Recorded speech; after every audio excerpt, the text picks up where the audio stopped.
Senate President Soto was in touch earlier with Senator Bato de la Rosa. Because sabi ni Senator Bato, meron siyang ipresenta na magko-corroborate kay Gutesa. And I just thought na baka yung si Paul or yung Mark na minention. But nung kinumusta ko kay Senate President, sabi ko, natatandaan ko may sinasabi si Senator Bato, why don't we pursue that? No? Kung pwede niya maipresenta kasabay sa hearing sa Friday. When he checked, sabi ni Senator Bato, ang balita niya, mukhang nag-join up na kay kay Congressman Saldico sa Europe. Yung kay Congressman ex-Congressman Saldico will send the invitation doon sa kanyang established na residence. Kaya lang sir, yung Office of the Ombudsman mukhang doon sa last known residence, parang they refuse to accept yung pinadala ng Ombudsman. Well, it's up to them, no? Kasi kung hindi ma-hit yung invitation, ang susunod subpoena. At kung hindi pa rin siya sisipot based on the subpoena, then somebody may move for the issuance of a contempt citation and eventually a warrant of arrest. At yung warrant of arrest, sir, yun, pwedeng hingin ang tulong ng Interpol para arrestuhin kung saang bansa siya nandun? Probably, kasi valid naman yung warrant of arrest, yung i-issue ng Senate. So that is as valid as any warrant of arrest issued by the court. Let us all welcome Senate President Pro Tempore Panfilo Ping Lacson. Hi sir, good afternoon. Good afternoon to all. Sige, let's get on with it. Okay, sir, una muna. Handang-handa ka na po ba na pamunuan uli ang Blue Ribbon Committee at wala na pong atrasan yung pagbabalik nyo bilang Blue Ribbon Committee Chairman? If elected, sige. Sinabi ko na kay SP, I'll accept. So ready na ho uli kayo sa posibleng pag-question ng ilang senador sa ano magiging decision o hakbang nyo sa investigation sa flood control ng Malis? That much discuss din namin na pareho pa rin. Walang magbabago. Kung saan kami dala ng ebidensya, di doon. And sir, tiwala kayo na hindi naman madidestabilize ang leadership ni SP Soto once na magbalik kayo bilang Blue Ribbon Committee Chairman? Well, anything goes. Kung doon mapunta, nag-uusap na rin kami tungkol doon. Pero ano yung nakikita nyo yung chance? Sa ngayon, wala naman po. I don't think so. That much inassure naman ako ni Senate President. Nakausap niya, I think nakausap niya yung mga kasamahan namin. Mukhang okay naman. And then sir, tuloy na tuloy po ba yung panibagong hearing na Blue Ribbon sa November 14? Hindi ko pa na-coordinate kay Senator Sherwin kasi siya yung chairman ng Finance Committee. Hingin ko yung Friday kung pwedeng ipakante niya. So, tentative pa po yun, sir? Kung mabibigyan niya ng puwang, tuloy yung Friday hearing. And then, marami pong curious dun sa sinabi nyo na isa sa mga invited ay very important witness. Gaano po ba ka-importante ang kanya magiging testimonya, sir? Importante kasi pwedeng ma-wrap up yung lahat ng pwedeng okay lang malaman patungo pati sa prosecution sa conviction. May mga bago po siyang magiging revelation na hindi pa na-reveal ng mga previous witnesses? Yeah, naturally and surely. So may nagsabit na po siya ng affidavit, sir? Wala pa. Pinapa-finalize ko yung affidavit within the week. No? Kasi base sa kwento, saka base doon sa mga dapat ebidensya, mga dokumento, ledger, digital files, lahat ng notes. Kasi sabi ko sa kanya, kung magme-mention lang ng pangalan na walang suportang dokumento, wag na lang mag-mention kasi baka makasira lang ng tao. So, maski may personal knowledge, kung wala naman siyang supporting documents, wag na lang magbanggit. Sir, yun ang aming usapan. Siya po ba nag-volunteer na lumapit po sa inyo para sabihin mag-testify siya sa Blue Ribbon? May conduit actually na nagparating. Government official? Walang balita kay Gutesa, and that's the reason why I thought of reviewing the CCTV of September 25. It was not my intention to spy on Senator Marcoleta. Ang talagang reason kung bakit pinahanap ko yung CCTV footage, para magkaroon kami ng clue kung sino yung pwedeng kasama niya, na pwedeng mapagkilanlan, na pwedeng ipaabot sa kanya yung invitation through that person. Kasi nga, nawawala siya. And we need him to sew up yung kanyang mga na-testify na earlier, or kung meron siyang mga additional na documents or ebidensya to back up his claim in his sinumpang salaysay. Naghahanap din kami ng magko-corroborate doon sa kanya mga sinabi. In fact, si Senate President Soto was in touch earlier with Senator Bato de la Rosa. Because sabi ni Senator Bato, meron siyang ipipresenta na magko-corroborate kay Gutesa. And I just thought na baka yung si Paul or yung Mark na minention. But nung kinumusta ko kay Senate President, sabi ko, natatandaan ko may sinasabi si Senator Bato, why don't we pursue that? No? Kung po pwede niya maipresenta kasabay sa hearing sa Friday. When he checked, sabi ni Senator Bato, ang balita niya, mukhang nag-join up na kay Gutesa. kay Congressman Saldico sa Europe. So baka And we're still validating, kung yun ang sabi. So madali naman yon. We will check with immigration kung meron talagang departure, assuming na they use their real names. Yeah. So sino po ba yun yung ihaharap Mark ni and Paul, yung sinasabi niya na yeah. kasama niya na nag-deliver. Importante yun kasi what we need kay Gutesa, yung magko-corroborate whether it's another witness or whatever documentary evidence na mayroon siyang hawak para maipakita niya. Otherwise, mere allegation by one person, parang maski sa korte, maski sa prosecution level, baka hindi mag-hold water. So hindi ho kayo mag-stand up yung kay Gutesa na... Sa ngayon, sa tingin ko, being an investigator for so long, pag alam kong ganun lang, isang salita lang, sa isang tao, mahirap tumayo. So kailangan natin ng magko-corroborate. Sa isang interview, sinabi nga ni Senator Rodante Marcoleta na nasa Chile na yung si Mark ba o si... I don't know. Ang pagkaalam ko lang na nag-join daw, sabi ni Senator Bato kay Senate President na sumama na raw kay ex-Congressman Saldico. Pero sir, plano nyo rin po bang patawag Kung may yung information si Senator Marcoleta na nasa Chile, tingnan natin. Basta anything that can really sustain yung lahat ng mga testimonies so far revealed sa mga hearings na nakaraan, we should go there. So kasama po ba yun sa plano talaga ng Blue Ribbon na ipatawag yung sila Paul and Mark ba? Yeah, kasama. Especially Gutesa, para makita natin kung meron siyang mga support documents. May mga talks na may pinagtatakpan, merong pinipili, hindi ganon.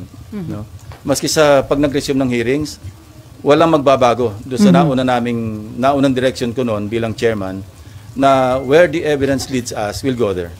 Sir, kinu-question din ni Senator Marcoleta yung aligasyon na pineke ni Gutesa yung kanyang notaryo. Ang findings niya, kasi pinaforensik niya yung DARD or specimen signatures ni Attorney Spera, kinumpare doon sa question document. Meaning, yung kinu-question na sinasabing hindi niya pirma. Hindi nga nang match Hindi naman kami yung nag-conclude kundi NBI plus yung... At yung mga nakadetain po dito sa Senate, sir? Yung mga hinahawakan na ng ombudsman at saka yung investigation, kung ano yung kakulangan na pwede ma-contribute pa ng Blue Ribbon Committee sa mga hearings, pwede pa rin namin i-pursue.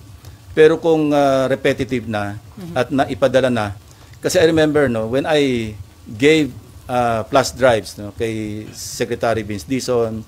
Ito yung pinanggalingan nito, yung dalawa kong privilege speeches. Binigyan ko yung acting ombudsman at that time, si acting ombudsman Vargas. Binigyan ko si dating ICI advisor Mayor Magalong. Binigyan ko si Secretary Vince Dizon. Sabi ko, kompleto na yan. Actually, pwede na ko mag-file ng kaso based on the evidence contained in those two privilege speeches. Kasi kompleto naman talaga yun videos, documents, yung mga falsified documents, yung pagkasingil, nagbayad, lahat nandoon naman na. So, I'd like to think na nakatulong yon. Kaya naka-ready na sila mag-conduct ng preliminary investigation. Katunayan, Bulacan saka Oriental Mindoro nga yung inuna nila, di ba? So, but we're not stopping at Bulacan and Oriental Mindoro. Kasi pasok ng pasok lahat yung mga information. Kayo mismo sa media. Di ba? Ang dami nyo na nakakalap na ebidensya because people have become conscious at saka talaga naging daya natin para talaga masustain yung effort ng government to really get to the bottom of all these issues, all these anomalies at para mapanagot talaga yung dapat managot. Otherwise, kailan naman ulit ito? After 5 years? After 10 years? So, walang katapusan. It has become a vicious cycle. So, yun, we're there right now and we intend to continue. So, yung iba na nakapag-testify, kung repetitive lang din, hindi na po paharapin? Yeah, pwedeng hindi na paharapin. At kung pwedeng naandyan sila, pero kung ang sasabihin nila, nasabi na nila, what for? Parang ano lang yun. redundant na. Si Senator Erwin Tulfo, yung Vice Chairman ng Blue Ribbon Committee, nirequest na po ba niya na i-issuehan ng subpoena do Tecum yung ledger na mag-asawang Diskaya? We intend to issue subpoena do Tecum kina Mr. and Mrs. Diskaya para malinaw yung kanyang tinestify na may mga 17 congressmen na nakatanggap ng mga kickback. Importante yon kasi matatahi talaga at mapapalakas yung ebidensya do sa kanyang tinestify. So, dapat ma-invite po ulit mag-asawang Diskaya? Yes, nandiyan naman si Curly. Imbitahin din namin si Mrs. Diskaya at kung ano yung kanilang mai-contribute pa, no? Patungo doon sa kanilang nauna ng sinabi na may mga congressmen na involved. No? So sir, itong investigation sa flood control anomaly, sa tingin nyo magtatagal pa o ilang hearing na lang po ito? Well, I think pwede nang i-wrap up at least yung flood control projects, yung GOS at saka substandard. Then we can segue to other.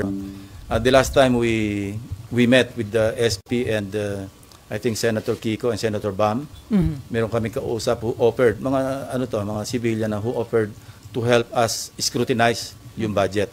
Meron sila mga resource persons na nag-offer ng assistance. So we welcome and marami kaming na-discuss doon. Number one, alisin talaga namin yung unprogrammed fund. No? Ang program appropriations, matitira lang yun sa foreign assisted. No? Of course, yung sa special purpose, yung contingent, yung mga quick reaction fund, hindi naman pwedeng alisin yun kasi paano kung mayroong calamity. Second, yung full transparency. No? Na-discuss na namin ito and we agreed with the Senate President, Senator Gatchalian, na hanggang sa BICAM, fully transparent. Hindi pa lang niya raw na figure out how to go about it. But ang initial step is, hindi na pa pwedeng merong alien na papasok do sa disagreeing provisions.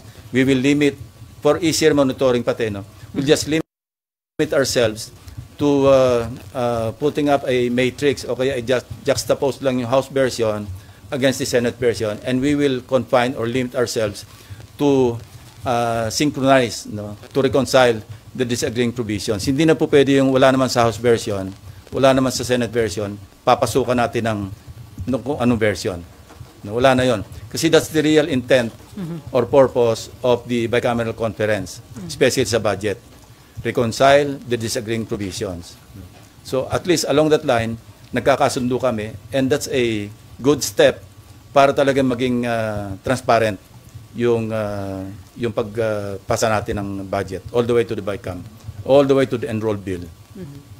Sir, parang na-miss nyo yung mga budget hearings. So, pagdating sa plenary, doon ba kayo babawi? Yeah, kasi na-immobilize nga ako. I was decommissioned ako for 2 weeks because of my corneal surgery, no?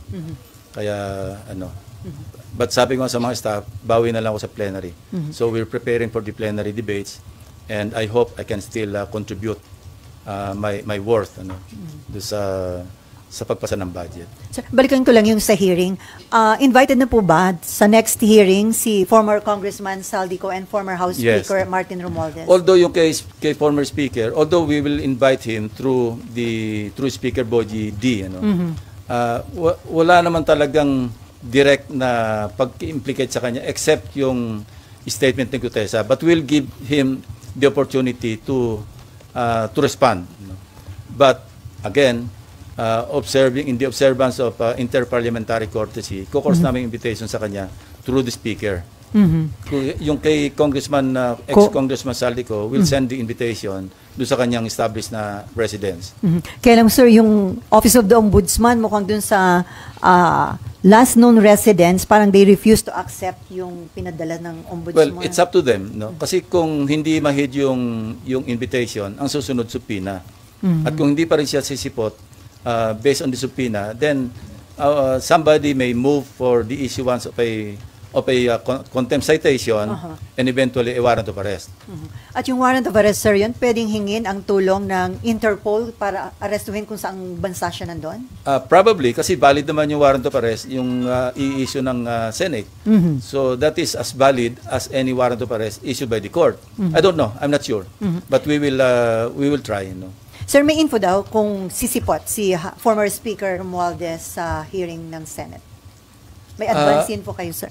Wala. Iniintay ko yung feedback niya kay, or feedback ni Speaker D. At saka dating Speaker Romualdez din kay SP Soto. Kasi coordinate lang ako sa office ni Senate President or kay Senate President himself.